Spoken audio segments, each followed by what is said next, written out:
бауырсақтарда. Мынау алақан. Иә. Он қолның. Иә. Мынау мінекі 18 мың қаламды 18. Иә, хорошо. Иә. Мынау 4 бармақ 4 мезгіл. Иә. Көктем, жаз, күз, қыс. Мынау ай мен күн. Түйген кезде көктемге бар, күзге, жазға бар, күзге бар, қысқа шамалы. Жетпейді. Күн. Иә. Ай күн. Мына ең себебі мына бізде қазақтар айтады, бес бармақ бірдей емес деп. Жоқ.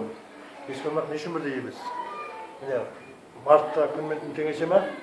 Апрель, май, июньде ең ұзақ күн ба? Июль, август, сентябрь теңесе. Сентябрь, октябрь, ноябрьде, декабрьде қысқа күн да? Сол себепті бұл Алла тағаланың өзі адамзатқа біліп жүрсін деп бергені. Иә. Екі қолда 28 буын бар. 28 буында Құранның 28 әріпі бар. Дұрыс айтасыз. Әліп, би, ти, си, жым, хай, хи, дал, зал, ре, зе, сын, шын, зат, зат, тай, зай, айн, ғайн, фуф, қаф, кеп, ләм, нұн, вау, ей, яй. Иә. Адамның туған күні 28 жасында сап, сол секунд, сол минутқа дейін барады екен. Арабтың әріпі сол бәрі есептелген. Құранның кітапта. Оны мен үлкен кісілерден естідім кезінде. Енді міне мына қолда 81 бар. Иә.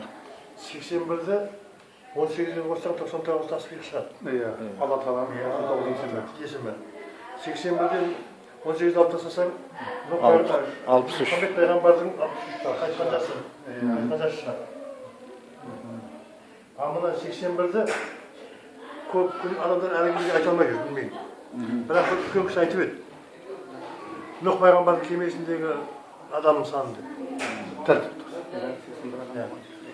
40 бар алған, әйел бала шағасын мінбей қалғанда, өзімен соңымен 81 болған дейді.